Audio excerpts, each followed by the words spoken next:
मैं सबसे पहले ये पूछना चाहता हूँ कि जब 1949 के अंदर इस देश का संविधान बनाया गया तो उस देश के संविधान की बदौलत चुनाव आयोग का गठन हुआ, जो इस देश के लोकतांत्रिक व्यवस्था में चुनाव आयोग चुनाव करवा करके इस देश के लोकतांत्रिक व्यवस्था को और खूबसूरती प्रदान करे।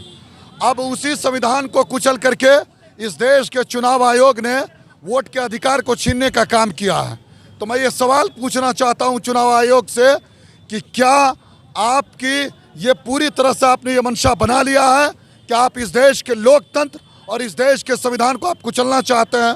सबसे बड़ा सवाल जो 11 चीज़ें उनमें कही गई है देने के लिए,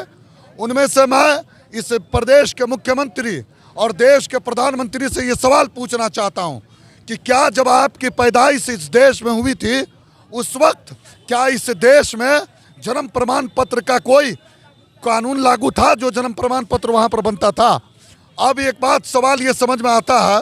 कि जब उस समय जन्म प्रमाण पत्र नहीं था, मेरे माता पिता मेरे दादा जब पैदा हुए तो जन्म प्रमाण पत्र बनता ही नहीं था, तो उसका सिस्टम कहाँ से आप लागू कर दिए? दूसरा सबसे बड़ा सवाल है कि आधार कार्ड से आप इस